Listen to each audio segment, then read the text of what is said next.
Okay, so now we're on to the very last part of our Xpress Tank Sew Along. Make sure that you check out the videos for the other days for some tips and tricks on constructing this tank top. But today what we're going to finish up with is just the hemming. So there are a couple of different things that you want to consider when you get ready to hem. One is your fabric and whether or not it presses well. If you're working with a cotton lycra or something that will hold a crease, you can go ahead and just use your iron to press a 3/8 inch guide. You want to make sure that you press your shoulder seams going toward the back. Now I just eyeball this because I've sewn so many 3/8 inch seams that I don't need any help with that. But if you do, you can get out your little seam gauge and then you can go along and press it. Now, unfortunately, you can see a little bit of a hem there, but this athletic fabric does not like to hold a really good hem. And you're going to be sewing kind of all the way around the tank. You're going to start at the bottom. If you're sewing the straight back option, the tie back option, I like to do the bottom and then do start on the side and then go all the way up around the armholes and the neckline of the tank. This is the tulip option, so you're going to probably want to start at the bottom where it's going to be least obvious, the bottom and the back, and press your hem. So that's your first option, and if your hem presses well, that's great. When you're going along those curves, you're just going to manipulate the fabric slightly so that your hem stays even along those curves. Now you may get just a tiny bit of puckering, as you go around the curve. That's okay. It's not going to show on the right side, but you shouldn't get too much. And since you're using a knit fabric, you should be able to kind of manipulate that fabric into place. Now, what if that doesn't work? What if you just can't press a hem? You have two options. One, you can kind of just eyeball it and hem it as you go along and fold it over as you go along, but that can get a little bit challenging if you're a beginner. Another option is to sew a basting stitch at that 3/8 of an inch that shows you where to fold. So instead of the iron showing you where to fold, your basting stitch would show you where to fold. Now the benefit of the basting stitch is it also does a little bit of easing for you. So it makes hemming those curves easier. So I'm going to do a little sample of that, and then I'll show you some different options for hemming using your sewing machine, and then how I do a reverse hem on my cover stitch machine. So I've got my sewing machines set to its longest stitch length. Now on this machine, that's a 4. I have another sewing machine that would be up to a 5. And I'm just going to use a long straight stitch. I do have a knit needle in this. That's going to be important. But other than that, you're just sewing a long straight stitch.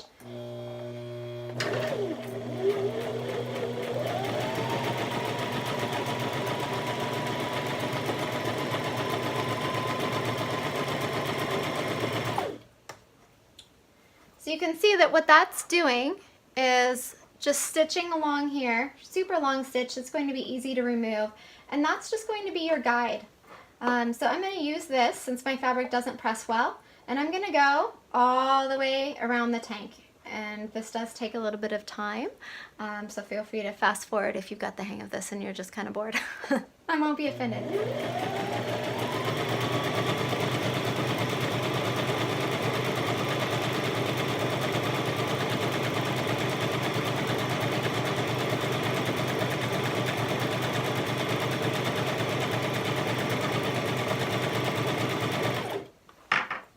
Readjust here.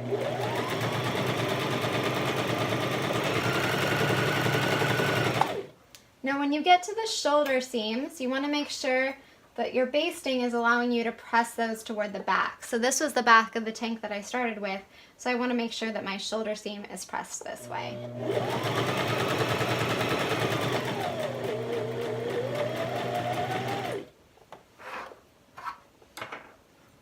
So now I'm going up over the shoulders and around the neckline.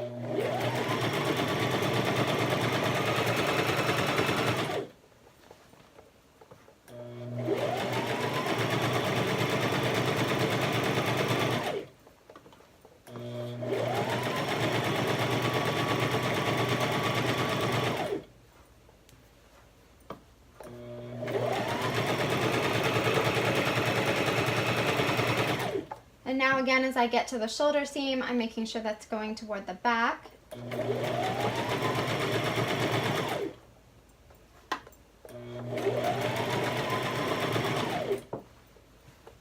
Now again, you can skip this if your iron gives you a good crease, but mine just does not really with this fabric.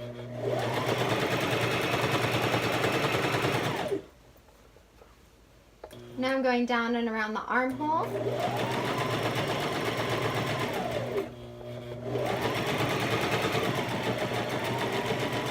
I'm just kind of moving the fabric out of the way as I sew. Back to a shoulder seam.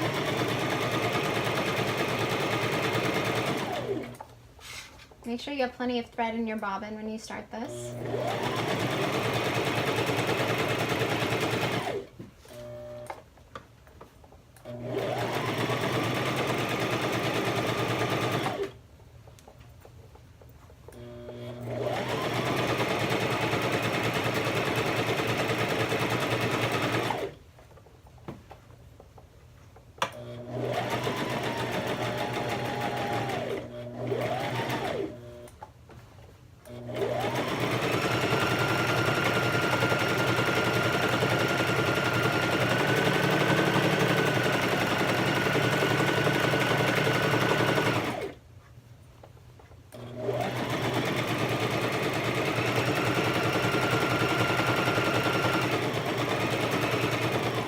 Okay, so I'm back at where I started.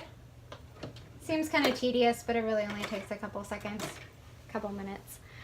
So I've got a nice basting stitch all the way around my tank, so when I go to hem it, I know where to fold if my iron has not left me a good crease. Now, for hemming, you have a couple of different options. You could hem it on the sewing machine, and if you're going to do that, I would really recommend using like a stretch stitch, just because you just want it to have some give. So you could also use a zigzag if you'd prefer. That's an option. Some people even use maxi lock stretch, which is a stretch serger thread in their bobbin. So you could do that if you just wanted to have a little extra give. This isn't something like a leggings pair, like a pair of leggings where you're going to need a ton of stretch. So this is not going to require that much stretch. So I don't know that the maxi lock stretch is really necessary, but it's up to you. So I would just use, you know, a longer straight stitch or a stretch stitch if your machine has one, and, you know, just get started hemming that baby. Now another option, if you have one or if you're wanting to see how one works, is a cover stitch machine. So I'm going to take you over to my cover stitch machine and I'm going to show you what I've got and how I use it to hem my knits. Okay, so this is my cover stitch machine. This is the Baby Lock cover stitch, and I love it. It was a pricey little lady, but she's definitely been worth it. Just works so well. I used to have the Janome cover stitch, and it did not work as well. So I've been really pleased with this. I just have all my tensions set on about 4, and turn my loop tension down a little bit. It was a little high. Let's turn it back to 4, 4.5. I have my differential feed up about 1.8 for this fabric since it's stretchy. And again, I'm just gonna start on the bottom. Now, you have some options. I like the look of a reverse cover stitch. It kind of mimics what is essentially a flat lock stitch, and you would need industrial machines. There's a separate flat locking machine that they don't really make for home use. But although I think that there are some brother cover stitch models that kind of create that a little bit. But you have an option. Now, I could just, you know, turn under my hem. Again, kind of starting at the bottom and the back, and have the needles on the right side of the fabric, but I really like the look of a reverse cover stitch. And so what I'm going to do this is the wrong side of the fabric here. So I'm folding the hem to the wrong side. And I'm going to put my needles on top of that fold. And again, you're using a 3/8 stitch, 3/8 inch hem. So I'm putting my needles directly on top of that fold so that I can sew and then have the back of the cover stitch, what should be the back, show on the right side of the fabric, just because I think it looks kind of cool. So I'm going to get started doing that, and I'll kind of point out how I go around those curves as I do it.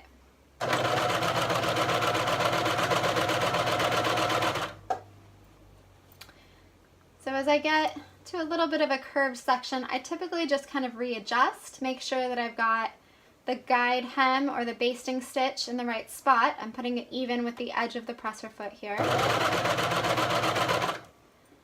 And just kind of keep readjusting. And you can see that it's sewing 3 lines that are the needles on the wrong side of the fabric, and then on the right side of the fabric you get that nice reverse cover stitch look, and I'll give you a close-up of that when I get done here. It's also helpful to have your fabric on a table. You don't want it hanging off because that can kind of distort what's going on here. So I also tend to hold it, that folded hemmed edge, and I hold it off to the side because that's kind of going with the curve.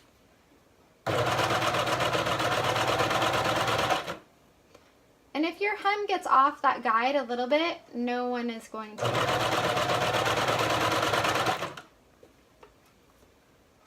So again, just keep readjusting. This is the longest part of this pattern, is just this big long hem. Another option would be to use like a binding, to make a binding for this hem if you liked the look of that. That would add an extra step, but it's definitely an option if you like a bound edge.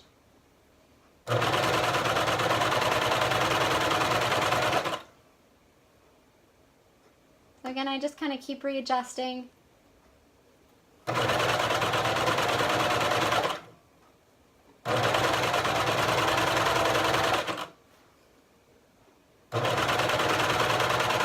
And eventually you're going to get to the shoulder seams. And if you haven't already, you're going to want to grab your scissors, clip off your serger threads. You're about to hem right over them, so there's no need to lock them in any way. Now this is where the baby lock really shines. It just goes over those seams, no problem, no skip stitches. So continuing to readjust. You don't want those curved edges to get really skinny. You want to make sure that your curved edges are staying at 3/8 of an inch. So that's where you might need to really readjust as you go along.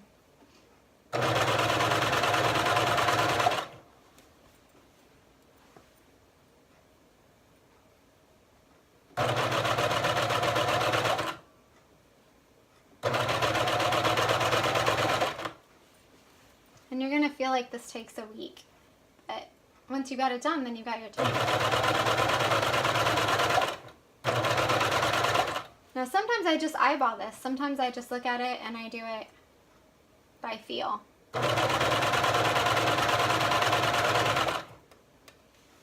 But whether you're using a cover stitch machine or you're using a standard sewing machine, you're going to be doing the same process of going all the way around.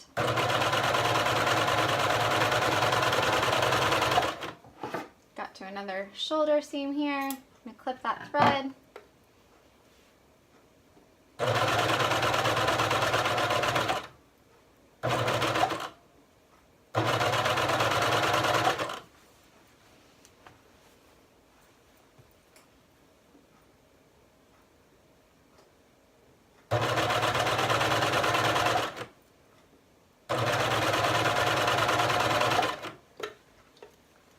Doing the other side, the other armhole. And this is where you got to kind of manipulate the fabric with the curve. So this time I need to go pull my fabric off to the right hand side.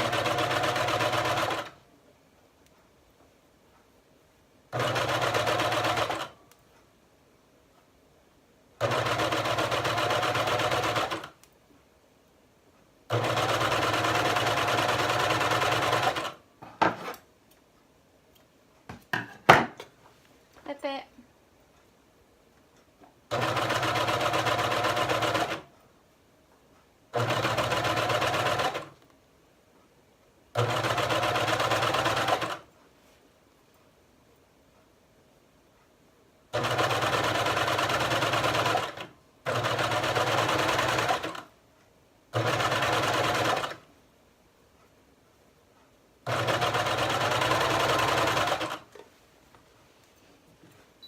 Almost there.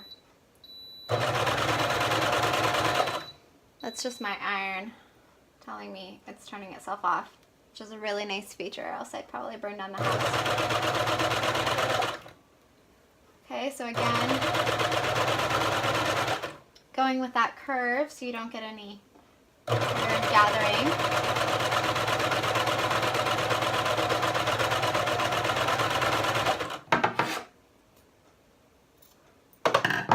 Trimming that last shoulder edge.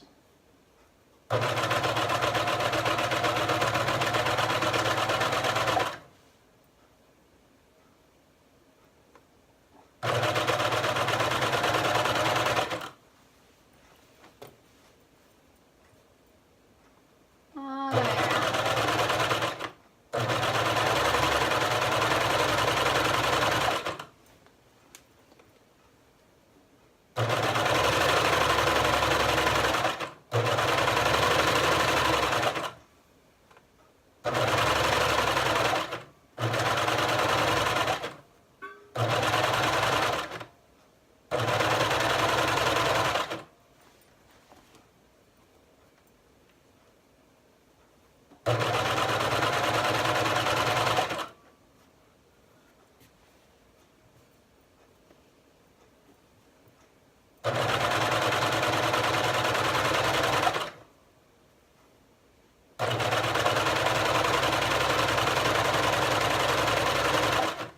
Okay, so now I'm just meeting up with those threads.